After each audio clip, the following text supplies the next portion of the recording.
ನಿಮಗೆ ಜೀವನದಲ್ಲಿ ಯಾವಾಗಲಾದರೂ ಹೀಗೆ ಅನಿಸಿದೆಯೇ? ನನ್ನ ಬಾಲ್ಯ ಚೆನ್ನಾಗಿರಲಿಲ್ಲ, ಆದ್ದರಿಂದ ನಾನು ಹೀಗೆ ಆಗಿದ್ದೇನೆ. ಜನರು ನನ್ನನ್ನು ಅರ್ಥ ಮಾಡಿಕೊಳ್ಳುವುದಿಲ್ಲ, ಆದ್ದರಿಂದ ನಾನು ಸಂತೋಷವಾಗಿಲ್ಲ. ನನ್ನ ಪರಿಸ್ಥಿತಿ ಬದಲಾದರೆ ಮಾತ್ರ ನನ್ನ ಜೀವನ ಬದಲಾಗುತ್ತದೆ. ಆದರೆ ನಾನು ಈಗ ಹೇಳಲಿರುವ ಮಾತು ನಿಮ್ಮ ನಂಬಿಕೆಯನ್ನು ಬದಲಾಯಿಸಬಹುದು. ನಿಮ್ಮ ಸಮಸ್ಯೆ ನಿಮ್ಮ ಭೂತಕಾಲ ಅಲ್ಲ. ಹೌದು, ನಿಮ್ಮ ನೋವಿಗೆ ಕಾರಣ ನಿಮ್ಮ ಬಾಲ್ಯ ಅಲ್ಲ, ನಿಮ್ಮ ಪೋಷಕರೂ ಅಲ್ಲ, ನಿಮ್ಮ ಶಿಕ್ಷಕರೂ ಅಲ್ಲ, ನಿಮ್ಮ ಅದೃಷ್ಟವೂ ಅಲ್ಲ. ಆಗ ಕಾರಣ ಯಾರು? ಅದನ್ನೇ ಹೇಳುತ್ತದೆ ಜಗತ್ತಿನ ಅತ್ಯಂತ ವಿಭಿನ್ನ ಮನೋವಿಜ್ಞಾನ ಪುಸ್ತಕಗಳಲ್ಲಿ ಒಂದಾದ ದ ಕರೇಜ್ ಟು ಬಿ ಡಿಸ್ಲೈಕ್ಡ್. ಈ ಪುಸ್ತಕವನ್ನು ಓದಿದ ನಂತರ ಲಕ್ಷಾಂತರ ಜನರು ತಮ್ಮ ಜೀವನವನ್ನು ಸಂಪೂರ್ಣವಾಗಿ ಬೇರೆ ದೃಷ್ಟಿಯಿಂದ ನೋಡಲು ಆರಂಭಿಸಿದ್ದಾರೆ. ಏಕೆಂದರೆ ಈ ಪುಸ್ತಕ ನಿಮಗೆ ಸಮಾಧಾನ ನೀಡುವುದಿಲ್ಲ, ಇದು ನಿಮ್ಮ ಎಲ್ಲ ನೆಪಗಳನ್ನು ಒಡೆಯುತ್ತದೆ, ನಿಮ್ಮ ಜೀವನದ ಜವಾಬ್ದಾರಿಯನ್ನು ಮತ್ತೆ ನಿಮ್ಮ ಕೈಗೆ ಕೊಡುತ್ತದೆ. ಇಂದು ಈ ವಿಡಿಯೋ ಮುಗಿಯುವ ಹೊತ್ತಿಗೆ ನೀವು ನಿಮ್ಮ ಜೀವನವನ್ನು ನೋಡುತ್ತಿರುವ ದೃಷ್ಟಿಕೋನವೇ ಬದಲಾಗಬಹುದು. ಆದ್ದರಿಂದ ಈ ವಿಡಿಯೋವನ್ನು ಕೊನೆಯವರೆಗೂ ನೋಡಿ. ನಮ್ಮ ಚಾನೆಲ್ಗೆ ಇದೇ ಮೊದಲ ಬಾರಿ ಬಂದಿದ್ದರೆ ದಯವಿಟ್ಟು ನಮ್ಮ ಚಾನಲನ್ನು ಸಬ್ಸ್ಕ್ರೈಬ್ ಮಾಡಿ, ನಿಮ್ಮ ಸ್ನೇಹಿತರೊಂದಿಗೆ ಹಂಚಿಕೊಳ್ಳಿ. ನಿಮ್ಮ ಜೀವನವನ್ನು ಅತ್ಯುತ್ತಮ ಮಾಡುವುದೇ ನಮ್ಮ ಗುರಿ. ಹೆಚ್ಚಿನ ಸೆಲ್ಫ್ ಹೆಲ್ಪ್ ಪುಸ್ತಕಗಳು ನಿಮಗೆ ಯಶಸ್ಸಿನ ಸೂತ್ರಗಳನ್ನು ಹೇಳುತ್ತವೆ, ಆದರೆ ಈ ಪುಸ್ತಕ ಮೊದಲಿಗೆ ನಿಮ್ಮ ಮನಸ್ಸು ಹೇಗೆ ಕೆಲಸ ಮಾಡುತ್ತದೆ ಎಂಬುದನ್ನು ಅರ್ಥ ಮಾಡಿಸುತ್ತದೆ. ಪುಸ್ತಕವು ಇಬ್ಬರು ಪಾತ್ರಗಳ ನಡುವಿನ ಸಂಭಾಷಣೆಯ ರೂಪದಲ್ಲಿದೆ, ಒಬ್ಬ ಯುವಕ ಮತ್ತು ಒಬ್ಬ ತತ್ವಜ್ಞಾನಿ. ಯುವಕನ ಪ್ರಶ್ನೆಗಳು ನಮ್ಮೆಲ್ಲರ ಪ್ರಶ್ನೆಗಳು. ನಾನು ಯಾಕೆ ದುಃಖಿಯಾಗಿದ್ದೇನೆ? ಜನರು ನನ್ನನ್ನು ಯಾಕೆ ಇಷ್ಟಪಡುವುದಿಲ್ಲ? ನನ್ನ ಜೀವನ ಯಾಕೆ ಹೀಗೆ ಇದೆ? ಈ ಎಲ್ಲ ಪ್ರಶ್ನೆಗಳಿಗೆ ತತ್ವಜ್ಞಾನಿ ಕೊಡುವ ಉತ್ತರಗಳು ಮೊದಲಿಗೆ ವಿಚಿತ್ರವಾಗಿ ಅನಿಸುತ್ತವೆ, ಆದರೆ ನಿಧಾನವಾಗಿ ಅವು ನಿಮ್ಮ ಜೀವನದ ಸತ್ಯಗಳಾಗಿ ಕಾಣಲು ಆರಂಭಿಸುತ್ತವೆ. ಟ್ರಾಮಾ ಎಂಬುದು ನಿಜವಾಗಿಯೂ ನಮ್ಮ ಜೀವನವನ್ನು ನಿಯಂತ್ರಿಸುತ್ತದೆ. ನಾವು ಸಾಮಾನ್ಯವಾಗಿ ಹೀಗೆ ಯೋಚಿಸುತ್ತೇವೆ, ನನ್ನ ಬಾಲ್ಯದಲ್ಲಿ ಇದು ನಡೆಯಿತು, ಅದಕ್ಕಾಗಿಯೇ ನಾನು ಹೀಗೆ. ಆದರೆ ಈ ಪುಸ್ತಕದ ಆಧಾರವಾದ ಮನೋವಿಜ್ಞಾನಿ ಆಲ್ಫ್ರೆಡ್ ಅಡ್ಲರ್ ಒಂದು ವಿಭಿನ್ನ ಪ್ರಶ್ನೆಯನ್ನು ಕೇಳುತ್ತಾರೆ. ನೀವು ನಿಮ್ಮ ಭೂತಕಾಲದಿಂದ ಬದುಕುತ್ತಿದ್ದೀರಾ ಅಥವಾ ನಿಮ್ಮ ಭವಿಷ್ಯದ ಉದ್ದೇಶಕ್ಕಾಗಿ ಬದುಕುತ್ತಿದ್ದೀರಾ? ಇದನ್ನು ಅರ್ಥ ಮಾಡಿಕೊಳ್ಳೋಣ. ಒಬ್ಬ ವ್ಯಕ್ತಿಗೆ ಸಾರ್ವಜನಿಕವಾಗಿ ಮಾತನಾಡಲು ತುಂಬ ಭಯ. ಅವನು ಹೇಳುತ್ತಾನೆ, ಒಮ್ಮೆ ಎಲ್ಲರ ಮುಂದೆ ಮಾತನಾಡುವಾಗ ನಾನು ತಪ್ಪು ಮಾಡಿದೆ, ಅದಕ್ಕಾಗಿಯೇ ಈಗಲೂ ಮಾತನಾಡಲು ಆಗುವುದಿಲ್ಲ. ಇದು ನಮಗೆ ಸರಿಯಾಗಿ ಕಾಣುತ್ತದೆ, ಆದರೆ ಅಡ್ಲರ್ ಬೇರೆ ಮಾತು ಹೇಳುತ್ತಾರೆ. ಅವರು ಹೇಳುವುದು, ನೀವು ಮಾತನಾಡಲು ಭಯಪಡುತ್ತಿರುವುದಿಲ್ಲ, ನೀವು ಮಾತನಾಡದಿರಲು ಒಂದು ಕಾರಣವನ್ನು ಬಳಸುತ್ತಿದ್ದೀರಿ. ಇದು ಕೇಳಲು ಕಠಿಣವಾಗಬಹುದು, ಆದರೆ ಒಂದು ಪ್ರಶ್ನೆ ಕೇಳಿ. ನಾಳೆ ನಿಮಗೆ 10 ಕೋಟಿ ರೂಪಾಯಿ ಕೊಡುತ್ತೇವೆ, ಆದರೆ 1000 ಜನರ ಮುಂದೆ 10 ನಿಮಿಷ ಮಾತನಾಡಬೇಕು ಎಂದರೆ ನೀವು ಮಾತನಾಡುವುದಿಲ್ಲವೇ? ಬಹುತೇಕ ಜನರು ಮಾತನಾಡುತ್ತಾರೆ. ಅಂದರೆ ಸಮಸ್ಯೆ ಭೂತಕಾಲದಲ್ಲಿಲ್ಲ, ಸಮಸ್ಯೆ ನಮ್ಮ ನಿರ್ಧಾರದಲ್ಲಿದೆ. ನಾವು ಕಾರಣಗಳನ್ನು ಹುಡುಕುತ್ತೇವೆಯೇ? ಮಾನವನ ಮೆದುಳು ಒಂದು ವಿಚಿತ್ರ ಕೆಲಸ ಮಾಡುತ್ತದೆ. ಅದು ತನ್ನನ್ನು ರಕ್ಷಿಸಿಕೊಳ್ಳಲು ಕಥೆಗಳನ್ನು ರಚಿಸುತ್ತದೆ. ನಾನು ಬಡವ, ನಾನು ಸುಂದರನಲ್ಲ, ನನ್ನ ಇಂಗ್ಲಿಷ್ ಚೆನ್ನಾಗಿಲ್ಲ, ನನಗೆ ಅವಕಾಶ ಸಿಗಲಿಲ್ಲ. ಈ ಎಲ್ಲ ವಾಕ್ಯಗಳು ಒಂದು ಕೆಲಸ ಮಾಡುತ್ತವೆ, ಜವಾಬ್ದಾರಿಯಿಂದ ನಮ್ಮನ್ನು ದೂರ ಇಡುತ್ತವೆ. ಏಕೆಂದರೆ ನಾವು ಕಾರಣವನ್ನು ಕಂಡುಕೊಂಡ ಕ್ಷಣ ಬದಲಾವಣೆ ಮಾಡಲು ಅಗತ್ಯವಿಲ್ಲ. ಆದರೆ ಜೀವನ ಬದಲಾಗುವುದು ಯಾವಾಗ? ಕಾರಣಗಳನ್ನು ಬಿಡುವಾಗ. ನಾವು ನಿಜವಾಗಿಯೂ ಬದಲಾಗಲು ಬಯಸುತ್ತೇವೆಯೇ? ಈ ಪ್ರಶ್ನೆ ಸ್ವಲ್ಪ ವಿಚಿತ್ರ, ಆದರೆ ಯೋಚಿಸಿ. ಬಹಳ ಜನರು ಹೇಳುತ್ತಾರೆ, ನಾನು ಆತ್ಮವಿಶ್ವಾಸ ಹೆಚ್ಚಿಸಿಕೊಳ್ಳಬೇಕು. ಆದರೆ ನಿಜವಾಗಿಯೂ ಆತ್ಮವಿಶ್ವಾಸ ಬಂದರೆ ಅವರು ಹೊಸ ಜವಾಬ್ದಾರಿಗಳನ್ನು ತೆಗೆದುಕೊಳ್ಳಬೇಕು, ಹೊಸ ಜನರನ್ನು ಭೇಟಿ ಮಾಡಬೇಕು, ವಿಫಲವಾಗುವ ಸಾಧ್ಯತೆಯೂ ಇರುತ್ತದೆ. ಆದ್ದರಿಂದ ಕೆಲವೊಮ್ಮೆ ಬದಲಾವಣೆಗಿಂತ ಅದೇ ಸ್ಥಿತಿಯಲ್ಲಿ ಇರುವುದು ಸುರಕ್ಷಿತ ಎಂದು ನಮ್ಮ ಮನಸ್ಸು ಭಾವಿಸುತ್ತದೆ. ಇದನ್ನು ಪುಸ್ತಕದಲ್ಲಿ ತುಂಬ ಆಳವಾಗಿ ವಿವರಿಸಲಾಗಿದೆ. ನೀವು ಇನ್ನೂ ಹೆಚ್ಚು ತಿಳಿಯಲು ವಿಡಿಯೋದಲ್ಲಿರುವ ಲಿಂಕ್ ಕ್ಲಿಕ್ ಮಾಡಿ ಈ ಪುಸ್ತಕವನ್ನು ಖರೀದಿಸಬಹುದು. ನಮ್ಮ ಸಮಸ್ಯೆ ಬದಲಾಯಿಸಲು ಆಗುವುದಿಲ್ಲ ಎಂಬುದಲ್ಲ, ಬದಲಾಯಿಸಿದ ನಂತರ ಬರುವ ಜವಾಬ್ದಾರಿಯ ಭಯ. ನಾನು ಹೀಗೆ ಇದ್ದೇನೆಯೇ ಎನ್ನುವ ನಂಬಿಕೆ. ಬಹಳ ಜನರು ತಮ್ಮ ಬಗ್ಗೆ ಒಂದು ಕಥೆಯನ್ನು ನಿರ್ಮಿಸಿಕೊಂಡಿರುತ್ತಾರೆ. ನಾನು ಕೋಪಿಷ್ಟ, ನಾನು ಇಂಟ್ರೋವರ್ಟ್, ನಾನು ಯಾವತ್ತೂ ಯಶಸ್ವಿಯಾಗುವುದಿಲ್ಲ. ಈ ಕಥೆಗಳು ನಿಧಾನವಾಗಿ ನಮ್ಮ ಗುರುತಾಗಿ ಬಿಡುತ್ತವೆ. ನಂತರ ನಾವು ಅವನ್ನು ಸತ್ಯ ಎಂದು ನಂಬಲು ಆರಂಭಿಸುತ್ತೇವೆ. ಆದರೆ ಒಂದು ಪ್ರಶ್ನೆ, ನೀವು ನಿಮ್ಮ ಬಗ್ಗೆ ಹೇಳಿಕೊಳ್ಳುವ ಕಥೆಯೇ ನಾಳೆ ಬದಲಾದರೆ ನಿಮ್ಮ ಜೀವನವೂ ಬದಲಾಗುವುದಿಲ್ಲವೇ? ನಿಮ್ಮ ಜೀವನ ಒಂದು ಆಯ್ಕೆ. ಈ ಪುಸ್ತಕದ ಅತ್ಯಂತ ಶಕ್ತಿಶಾಲಿ ಸಂದೇಶಗಳಲ್ಲಿ ಒಂದು, ನಿಮ್ಮ ಜೀವನವನ್ನು ನೀವು ಆಯ್ಕೆ ಮಾಡುತ್ತಿದ್ದೀರಿ. ಇದು ಕೇಳಲು ಕಷ್ಟ, ಏಕೆಂದರೆ ಇದರಿಂದ ನಮ್ಮ ಎಲ್ಲ ನೆಪಗಳು ಮುಗಿಯುತ್ತವೆ. ಆದರೆ ಇದೇ ಮಾತು ನಮಗೆ ಶಕ್ತಿಯನ್ನು ಕೊಡುತ್ತದೆ. ನನ್ನ ಜೀವನವನ್ನು ನಾನು ಆಯ್ಕೆ ಮಾಡುತ್ತಿದ್ದರೆ ನಾನು ಅದನ್ನು ಬದಲಾಯಿಸಲು ಸಾಧ್ಯ. ಇದು ಸ್ವಾತಂತ್ರ್ಯ. ನಾವು ಸ್ವಾತಂತ್ರ್ಯ ಎಂದರೆ ಹಣ, ಸಮಯ, ಪ್ರವಾಸ ಇವು ಎಂದು ಭಾವಿಸುತ್ತೇವೆ. ಆದರೆ ಅಡ್ಲರ್ ಹೇಳುವ ಸ್ವಾತಂತ್ರ್ಯ ಬೇರೆ. ಅದು ನಿಮ್ಮ ಜೀವನಕ್ಕೆ ನೀವು ಜವಾಬ್ದಾರಿ ತೆಗೆದುಕೊಳ್ಳುವ ಧೈರ್ಯ.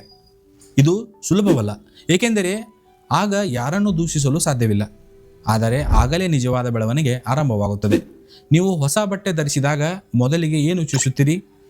ಜನರು ಏನು ಹೇಳುತ್ತಾರೆ? ಸೋಷಿಯಲ್ ಮೀಡಿಯಾದಲ್ಲಿ ಒಂದು ಪೋಸ್ಟ್ ಹಾಕಿದಾಗ ಮೊದಲಿಗೆ ಏನು ನೋಡುತ್ತೀರಿ? ಎಷ್ಟು ಲೈಕ್ಸ್ ಬಂದಿವೆ, ಎಷ್ಟು ಕಮೆಂಟ್ಸ್ ಬಂದಿವೆ, ಯಾರಾದರೂ ಇಗ್ನೋರ್ ಮಾಡಿದರೆ? ಇಡೀ ದಿನ ಅದನ್ನೇ ಯೋಚಿಸುತ್ತೇವೆ. ಆದರೆ ಒಂದು ಪ್ರಶ್ನೆ, ನಾವು ನಮ್ಮ ಜೀವನವನ್ನು ಬದುಕುತ್ತಿದ್ದೇವೆಯೇ ಅಥವಾ ಇತರರ ಅಭಿಪ್ರಾಯದ ಪ್ರಕಾರ ಬದುಕುತ್ತಿದ್ದೇವೆಯೇ? ಈ ಪುಸ್ತಕದ ಮುಂದಿನ ತತ್ವ ಮೊದಲಿಗೆ ಕೇಳಿದಾಗ ತುಂಬ ಕಠಿಣವಾಗಿ ಅನಿಸುತ್ತದೆ. ಆದರೆ ಒಮ್ಮೆ ಅದನ್ನು ಅರ್ಥ ಮಾಡಿಕೊಂಡರೆ ನಿಮ್ಮ ಜೀವನದಲ್ಲಿನ ಅರ್ಧಕ್ಕಿಂತ ಹೆಚ್ಚು ಒತ್ತಡವೇ ಮಾಯವಾಗಬಹುದು. ಜೈಲು ಎಂದರೆ ಗೋಡೆಗಳಿರುವ ಕಟ್ಟಡವಲ್ಲ, ಅದಕ್ಕಿಂತ ದೊಡ್ಡ ಜೈಲು ಇದೆ. ಅದು ಜನರು ನನ್ನ ಬಗ್ಗೆ ಏನು ಯೋಚಿಸುತ್ತಾರೆ ಎಂಬ ಭಯ. ಈ ಭಯದಿಂದಲೇ ನಾವು ನಮಗೆ ಇಷ್ಟವಿಲ್ಲದ ಕೆಲಸ ಮಾಡುತ್ತೇವೆ, ಇಷ್ಟವಿಲ್ಲದ ಸಂಬಂಧಗಳನ್ನು ಮುಂದುವರಿಸುತ್ತೇವೆ, ಇಷ್ಟವಿಲ್ಲದ ಉದ್ಯೋಗದಲ್ಲಿಯೇ ಇರುತ್ತೇವೆ, ಇಷ್ಟವಿಲ್ಲದ ಜೀವನವನ್ನು ಬದುಕುತ್ತೇವೆ. ಯಾಕೆ?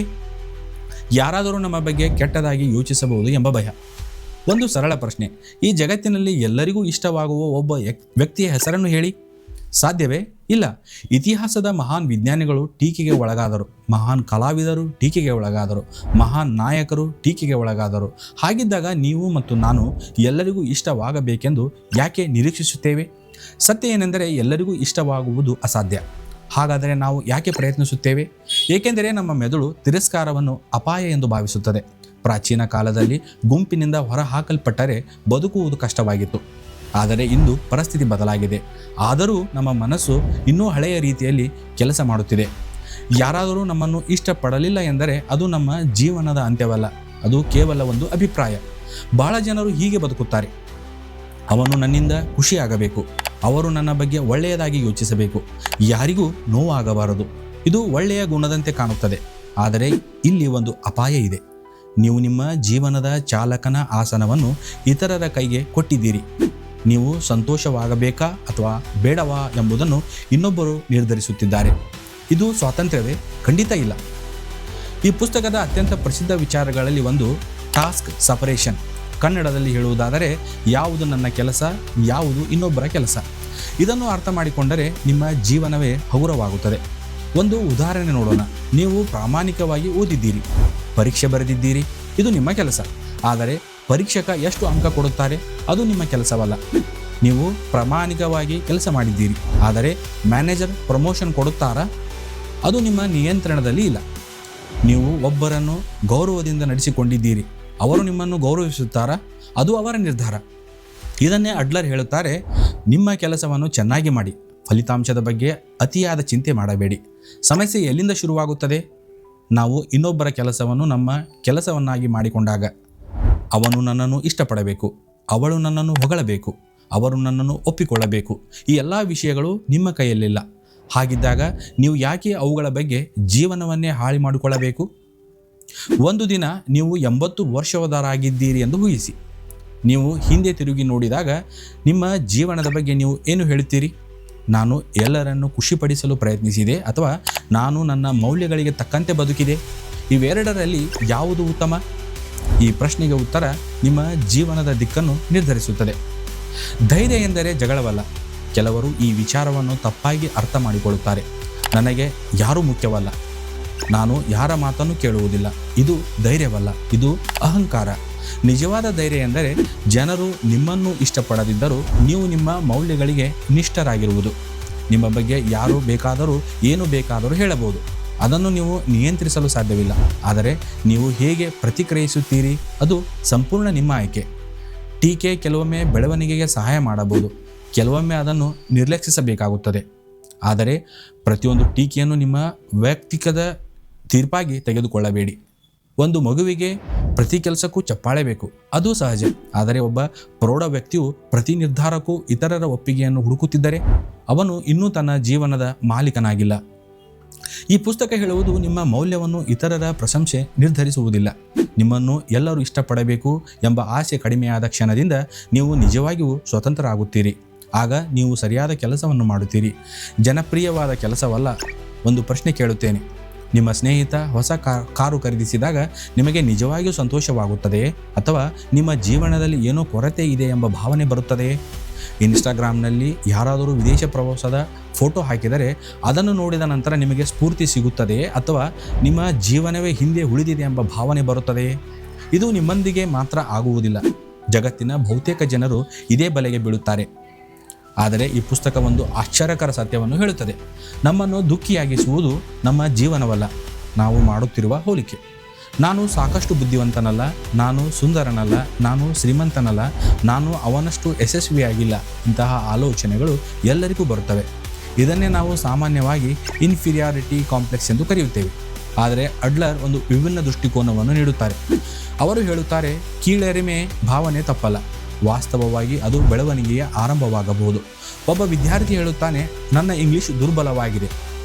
ಅದಕ್ಕೆ ಅವನು ಪ್ರತಿದಿನ ಅಭ್ಯಾಸ ಮಾಡುತ್ತಾನೆ. ಕೆಲವು ತಿಂಗಳ ನಂತರ ಉತ್ತಮವಾಗಿ ಮಾತನಾಡಲು ಕಲಿಯುತ್ತಾನೆ.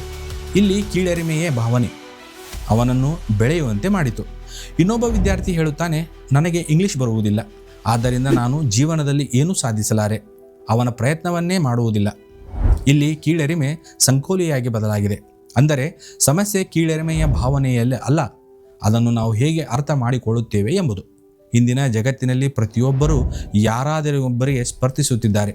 ಅಂಕಗಳಲ್ಲಿ, ಹಣದಲ್ಲಿ, ಸೌಂದರ್ಯದಲ್ಲಿ, ಫಾಲೋವರ್ಸ್ಗಳಲ್ಲಿ, ಸ್ಟೇಟಸ್ನಲ್ಲಿ. ಆದರೆ ಒಂದು ಪ್ರಶ್ನೆ, ಈ ಸ್ಪರ್ಧೆ ಯಾವಾಗ ಮುಗಿಯುತ್ತದೆ? ಒಬ್ಬನಿಗೆ 10 ಲಕ್ಷ ಇದ್ದರೆ ಅವನು 1 ಕೋಟಿ ಬೇಕೆಂದು ಯೋಚಿಸುತ್ತಾನೆ. 1 ಕೋಟಿ ಇದ್ದರೆ 10 ಕೋಟಿ ಬೇಕೆಂದು ಯೋಚಿಸುತ್ತಾನೆ. ಯಶಸ್ಸಿನ ಗುರಿ ಮುಂದುವರಿಯುತ್ತಲೇ ಇರುತ್ತದೆ. ಹಾಗಿದ್ದರೆ ಸಂತೋಷ ಯಾವಾಗ? ಈ ಪುಸ್ತಕ ಹೇಳುವುದು, ಜೀವನವನ್ನು ಓಟದಂತೆ ನೋಡಬೇಡಿ, ಏಕೆಂದರೆ ಓಟದಲ್ಲಿ ಒಬ್ಬನೇ ಮೊದಲಿಗನಾಗಬಹುದು, ಉಳಿದವರೆಲ್ಲ ಸೋತವರಾಗುತ್ತಾರೆ. ಆದರೆ ಜೀವನ ಹಾಗಲ್ಲ. ಪ್ರತಿಯೊಬ್ಬರ ಆರಂಭದ ಹಂತ ಬೇರೆ, ಅವಕಾಶಗಳು ಬೇರೆ, ಪರಿಸ್ಥಿತಿಗಳು ಬೇರೆ, ಗುರಿಗಳೂ ಬೇರೆ. ಹಾಗಿದ್ದಾಗ ಹೋಲಿಕೆ ಹೇಗೆ ನ್ಯಾಯಸಮ್ಮತವಾಗುತ್ತದೆ? ಒಬ್ಬ ವ್ಯಕ್ತಿಯೊಂದಿಗೆ ಮಾತ್ರ ಹೋಲಿಸಿ. ಅವನು ಯಾರು ಗೊತ್ತಾ? ನಿನ್ನೆಯೇ ನೀವೇ. ನಿನ್ನೆಗಿಂತ ಇಂದು ಸ್ವಲ್ಪ ಹೆಚ್ಚು ಕಲಿತಿದ್ದೀರಾ? ಸ್ವಲ್ಪ ಹೆಚ್ಚು ಶಾಂತವಾಗಿದ್ದೀರಾ? ಸ್ವಲ್ಪ ಹೆಚ್ಚು ಧೈರ್ಯದಿಂದ ಬದುಕುತ್ತಿದ್ದೀರಾ? ಉತ್ತರ ಹೌದು ಎಂದಾದರೆ ನೀವು ಗೆಲ್ಲುತ್ತಿದ್ದೀರಿ. ನಾವು ಯಶಸ್ಸನ್ನು ಸಾಮಾನ್ಯವಾಗಿ ಹೀಗೆ ಅಳೆಯುತ್ತೇವೆ: ಎಷ್ಟು ಹಣ, ಎಷ್ಟು ಮನೆ, ಎಷ್ಟು ಫಾಲೋವರ್ಸ್, ಎಷ್ಟು ಪ್ರಶಸ್ತಿ. ಆದರೆ ಈ ಪುಸ್ತಕ ಬೇರೆ ಪ್ರಶ್ನೆ ಕೇಳುತ್ತದೆ. ನೀವು ನಿಮ್ಮ ಜೀವನವನ್ನು ನಿಮ್ಮ ಮೌಲ್ಯಗಳಿಗೆ ಅನುಗುಣವಾಗಿ ಬದುಕುತ್ತಿದ್ದೀರಾ? ಉತ್ತರ ಹೌದು ಎಂದರೆ ನೀವು ಈಗಾಗಲೇ ಯಶಸ್ವಿ. ಬಹಳ ಜನರು ಯೋಚಿಸುತ್ತಾರೆ, ಜನರು ನನ್ನನ್ನು ಹೊಗಳಿದರೆ ಆತ್ಮವಿಶ್ವಾಸ ಬರುತ್ತದೆ, ನಾನು ದೊಡ್ಡ ಸಾಧನೆ ಮಾಡಿದರೆ ಆತ್ಮವಿಶ್ವಾಸ ಬರುತ್ತದೆ. ಆದರೆ ಇದು ದೀರ್ಘಕಾಲ ಉಳಿಯುವುದಿಲ್ಲ, ಏಕೆಂದರೆ ನಿಮ್ಮ ಆತ್ಮವಿಶ್ವಾಸವನ್ನು ಇತರರ ಅಭಿಪ್ರಾಯದ ಮೇಲೆ ಕಟ್ಟಿದ್ದೀರಿ. ಒಮ್ಮೆ ಪ್ರಶಂಸೆ ಸಿಕ್ಕರೆ ಸಂತೋಷ, ಒಮ್ಮೆ ಟೀಕೆ ಬಂದರೆ ದುಃಖ. ಇದು ಸ್ಥಿರವಾದ ಆತ್ಮವಿಶ್ವಾಸವಲ್ಲ. ನಿಜವಾದ ಆತ್ಮವಿಶ್ವಾಸ, ನಾನು ನನ್ನ ಮೌಲ್ಯಗಳಿಗೆ ಅನುಗುಣವಾಗಿ ಬದುಕುತ್ತಿದ್ದೇನೆ. ಇದು ಒಳಗಿನ ನಂಬಿಕೆಯಿಂದ ಬರುತ್ತದೆ. ನಾವು ಶ್ರೇಷ್ಠರಾಗಬೇಕು ಎಂದರೆ ಇನ್ನೊಬ್ಬರಿಗಿಂತ ಮೇಲಿರಬೇಕು. ಉತ್ತಮರಾಗಬೇಕು ಎಂದರೆ ನಿನ್ನೆಗಿಂತ ಇಂದು ಉತ್ತಮವಾಗಿರಬೇಕು. ಮೊದಲ ದಾರಿ ಅಂತ್ಯವಿಲ್ಲದ ಸ್ಪರ್ಧೆ, ಎರಡನೇ ದಾರಿ ಅಂತ್ಯವಿಲ್ಲದ ಬೆಳವಣಿಗೆ. ಇಂದು ನಮ್ಮ ಹೋಲಿಕೆ ಹಿಂದೆಂದಿಗಿಂತ ಹೆಚ್ಚು, ಏಕೆಂದರೆ ನಾವು ಪ್ರತಿದಿನ ಇತರರ ಜೀವನದ ಅತ್ಯುತ್ತಮ ಕ್ಷಣಗಳನ್ನು ನೋಡುತ್ತಿದ್ದೇವೆ. ಆದರೆ ನಮ್ಮ ಜೀವನದ ಸಾಮಾನ್ಯ ದಿನಗಳೊಂದಿಗೆ ಅದನ್ನು ಹೋಲಿಸುತ್ತಿದ್ದೇವೆ. ಇದು ನ್ಯಾಯವೇ? ಖಂಡಿತ ಅಲ್ಲ. ಯಾರಾದರೂ ಪೋಸ್ಟ್ ಮಾಡುವುದೆಲ್ಲ ಅವರ ಜೀವನದ ಸಂಪೂರ್ಣ ಸತ್ಯವಲ್ಲ. ಆದ್ದರಿಂದ ನಿಮ್ಮ ಮೌಲ್ಯವನ್ನು ಸೋಷಿಯಲ್ ಮೀಡಿಯಾ ನಿರ್ಧರಿಸಲು ಬಿಡಬೇಡಿ. ಒಂದು ಮರವನ್ನು ನೋಡಿ, ಮಾವು ತನ್ನ ಹಣ್ಣು ಕೊಡುತ್ತದೆ, ತೆಂಗು ತನ್ನ ಫಲ ಕೊಡುತ್ತದೆ, ಬಿದಿರು ತನ್ನ ವೇಗದಲ್ಲಿ ಬೆಳೆಯುತ್ತದೆ. ಯಾವುದೂ ಇನ್ನೊಂದರಂತೆ ಆಗಲು ಪ್ರಯತ್ನಿಸುವುದಿಲ್ಲ. ಪ್ರಕೃತಿಯೇ ಹೀಗೆ ಇದ್ದಾಗ ಮಾನವರು ಮಾತ್ರ ಯಾಕೆ ಎಲ್ಲರಂತೆ ಆಗಲು ಪ್ರಯತ್ನಿಸುತ್ತಾರೆ? ನಿಮ್ಮದೇ ಶಕ್ತಿ ಇದೆ, ನಿಮ್ಮದೇ ವೇಗ ಇದೆ, ನಿಮ್ಮದೇ ಗುರಿ ಇದೆ. ಅದನ್ನು ಕಂಡುಕೊಳ್ಳುವುದು ಇನ್ನೊಬ್ಬರನ್ನು ಸೋಲಿಸುವುದಕ್ಕಿಂತ ಹೆಚ್ಚು ಮುಖ್ಯ. ಒಂದು ಕ್ಷಣ ಕಣ್ಣು ಮುಚ್ಚಿ ನಿಮ್ಮ ಜೀವನದ ಕೊನೆಯ ದಿನ ಬಂದಿದೆ ಎಂದು ಊಹಿಸಿ. ಆ ದಿನ ನೀವು ನಿಮ್ಮನ್ನು ಒಂದು ಪ್ರಶ್ನೆ ಕೇಳಿಕೊಳ್ಳಿ: ನಾನು ನಿಜವಾಗಿಯೂ ನನ್ನ ಜೀವನವನ್ನು ಬದುಕಿದ್ದೇನಾ, ಅಥವಾ ನಾನು ಇತರರು ಏನು ಯೋಚಿಸುತ್ತಾರೆ ಎಂಬ ಭಯದಲ್ಲಿ ಬದುಕುಬಿಟ್ಟೇನಾ? ಈ ಪ್ರಶ್ನೆಗೆ ನಿಮ್ಮ ಉತ್ತರವೇ ನಿಮ್ಮ ಇಂದಿನ ಜೀವನವನ್ನು ನಿರ್ಧರಿಸುತ್ತದೆ. ನಾವು ಸಾಮಾನ್ಯವಾಗಿ ಹೀಗೆ ಯೋಚಿಸುತ್ತೇವೆ: ನನಗೆ ಒಳ್ಳೆಯ ಕೆಲಸ ಸಿಕ್ಕರೆ ನಾನು ಸಂತೋಷವಾಗುತ್ತೇನೆ, ನನಗೆ ಹೆಚ್ಚು ಹಣ ಬಂದರೆ ನಾನು ಸಂತೋಷವಾಗುತ್ತೇನೆ, ಎಲ್ಲ ಸಮಸ್ಯೆಗಳು ಮುಗಿದರೆ ನಾನು ಸಂತೋಷವಾಗುತ್ತೇನೆ. ಆದರೆ ಇವುಗಳಲ್ಲಿ ಯಾವುದು ಶಾಶ್ವತ ಸಂತೋಷವನ್ನು ಕೊಡುವುದಿಲ್ಲ, ಏಕೆಂದರೆ ಒಂದು ಗುರಿ ಸಾಧಿಸಿದ ನಂತರ ಮನಸ್ಸು ಮತ್ತೊಂದು ಗುರಿಯನ್ನು ಸೃಷ್ಟಿಸುತ್ತದೆ. ಮತ್ತೆ ಓಟ, ಮತ್ತೆ ಹೋಲಿಕೆ, ಮತ್ತೆ ಅಸಮಾಧಾನ. ಆಗ ಪ್ರಶ್ನೆ, ಸಂತೋಷ ಎಲ್ಲಿದೆ? ಈ ಪುಸ್ತಕ ಹೇಳುವುದು, ಸಂತೋಷವು ಪರಿಸ್ಥಿತಿಯ ಫಲವಲ್ಲ, ಅದು ನಾವು ಬದುಕುವ ರೀತಿಯ ಫಲ. ಪ್ರತಿದಿನ ಬೆಳಿಗ್ಗೆ ನೀವು ಹೇಗೆ ಬದುಕಬೇಕು ಎಂದು ನಿರ್ಧರಿಸುತ್ತೀರಿ, ಅದೇ ನಿಮ್ಮ ಜೀವನವನ್ನು ರೂಪಿಸುತ್ತದೆ. ಅಡ್ಲರ್ ಅವರ ಪ್ರಕಾರ ಪ್ರತಿಯೊಬ್ಬ ಮನುಷ್ಯನ ಜೀವನದಲ್ಲಿ 3 ಪ್ರಮುಖ ಕ್ಷೇತ್ರಗಳಿವೆ. 1, ಕೆಲಸ ಎಂದರೆ ಕೇವಲ ಉದ್ಯೋಗವಲ್ಲ, ನೀವು ಸಮಾಜಕ್ಕೆ ನೀಡುವ ಕೊಡುಗೆ, ನಿಮ್ಮ ಸಾಮರ್ಥ್ಯವನ್ನು ಬಳಸುವ ಸ್ಥಳ. 2, ಸ್ನೇಹ. ನಿಜವಾದ ಸ್ನೇಹ ಸ್ಪರ್ಧೆಯ ಮೇಲೆ ನಿರ್ಮಾಣವಾಗುವುದಿಲ್ಲ, ಅದು ಗೌರವದ ಮೇಲೆ ನಿರ್ಮಾಣವಾಗುತ್ತದೆ. 3. ಪ್ರೀತಿ. ಪ್ರೀತಿ ಎಂದರೆ ಇನ್ನೊಬ್ಬರನ್ನು ನಿಯಂತ್ರಿಸುವುದು ಅಲ್ಲ, ಇನ್ನೊಬ್ಬರನ್ನು ಅವರಂತೆಯೇ ಸ್ವೀಕರಿಸುವುದು.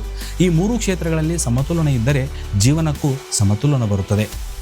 ನಾನು ಏನು ಪಡೆಯುತ್ತೇನೆ ಎನ್ನುವುದರಿಂದ ನಾನು ಏನು ಕೊಡಬಹುದು ಎಂಬ ಬದಲಾವಣೆಯೇ ಈ ಪುಸ್ತಕದ ಅತ್ಯಂತ ಸುಂದರವಾದ ವಿಚಾರ.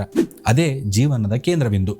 ಇದು ಕೇವಲ ದಾನ ಮಾಡುವುದಲ್ಲ, ನಿಮ್ಮ ಸಮಯ, ನಿಮ್ಮ ಧ್ಯಾನ, ನಿಮ್ಮ ಪ್ರೋತ್ಸಾಹ, ನಿಮ್ಮ ಕೌಶಲ್ಯ, ಇವುಗಳ ಮೂಲಕ ನೀವು ಯಾರಾದರ ಜೀವನದಲ್ಲಿ ಒಂದು ಸಣ್ಣ ಬದಲಾವಣೆ ತರಬಹುದು. ಅದೇ ನಿಜವಾದ ಕೊಡುಗೆ. ಇಂದು ನಿಮ್ಮನ್ನು ನೀವು ಕೇಳಿಕೊಳ್ಳಿ, ನಾನು ಯಾರನ್ನಾದರೂ ದೂಷಿಸುತ್ತಿದ್ದೇನಾ? ನಾನು ಎಲ್ಲರನ್ನು ಖುಷಿಪಡಿಸಲು ಪ್ರಯತ್ನಿಸುತ್ತಿದ್ದೇನಾ? ನಾನು ನನ್ನನ್ನು ಇತರರೊಂದಿಗೆ ಹೋಲಿಸುತ್ತಿದ್ದೇನಾ? ನನ್ನ ಮೌಲ್ಯಗಳಿಗೆ ನಾನು ಅನುಗುಣವಾಗಿ ಬದುಕುತ್ತಿದ್ದೇನಾ? ಈ ಪ್ರಶ್ನೆಗಳ ಉತ್ತರವೇ ನಿಮ್ಮ ಜೀವನದ ಸುಖ ದುಃಖ ನಿರ್ಧರಿಸುತ್ತದೆ. ಈ ಪುಸ್ತಕದ ಸಾರವನ್ನು ಒಂದೇ ವಾಕ್ಯದಲ್ಲಿ ಹೇಳಬೇಕಾದರೆ, ನಿಮ್ಮ ಜೀವನವನ್ನು ಬದಲಾಯಿಸಲು ನಿಮ್ಮ ಪರಿಸ್ಥಿತಿಯನ್ನು ಬದಲಾಯಿಸುವ ಅಗತ್ಯವಿಲ್ಲ. ನಿಮ್ಮ ದೃಷ್ಟಿಕೋನವನ್ನು ಬದಲಾಯಿಸಿದರೆ ಸಾಕು. ಇಂದು ಯಾರನ್ನು ದೂಷಿಸಬೇಡಿ, ನಿಮ್ಮನ್ನು ಯಾರೊಂದಿಗೂ ಹೋಲಿಸಬೇಡಿ, ಎಲ್ಲರ ಒಪ್ಪಿಗೆಯನ್ನು ಹುಡುಕಬೇಡಿ. ನಿಮ್ಮ ಮೌಲ್ಯಗಳಿಗೆ ಅನುಗುಣವಾಗಿ ಬದುಕಿ. ಬಹುಶಃ ಈಗಲೇ ನೀವು ಮೊದಲ ಬಾರಿಗೆ ನಿಜವಾದ ಸ್ವಾತಂತ್ರ್ಯವನ್ನು ಅನುಭವಿಸುತ್ತೀರಿ, ಮತ್ತು ಅದೇ ದ ಕರೇಜ್ ಟು ಬಿ ಡಿಸ್ಲೈಕ್ಡ್. ಧನ್ಯವಾದ. ಈ ವಿಡಿಯೋ ನಿಮಗೆ ಇಷ್ಟವಾದರೆ ಲೈಕ್ ಮಾಡಿ, ನಿಮ್ಮ ಸ್ನೇಹಿತರೊಂದಿಗೆ ಶೇರ್ ಮಾಡಿ, ಮತ್ತು ಇಂತಹ ಮನೋವಿಜ್ಞಾನ ಮತ್ತು ಜೀವನ ಬದಲಾಯಿಸುವ ಪುಸ್ತಕಗಳ ಕನ್ನಡ ಸಾರಾಂಶಗಳನ್ನು ನೋಡಲು ನಮ್ಮ ಚಾನಲನ್ನು ಸಬ್ಸ್ಕ್ರೈಬ್ ಮಾಡಿ. ಮುಂದಿನ ವಿಡಿಯೋದಲ್ಲಿ ಮತ್ತೊಂದು ಅದ್ಭುತ ಪುಸ್ತಕದ ಪ್ರಮುಖ ವಿಚಾರಗಳನ್ನು ಸರಳವಾಗಿ ಕನ್ನಡದಲ್ಲಿ ತಿಳಿದುಕೊಳ್ಳೋಣ. ಭೇಟಿಯಾಗೋಣ ಮುಂದಿನ ವಿಡಿಯೋದಲ್ಲಿ. ನಮಸ್ಕಾರ.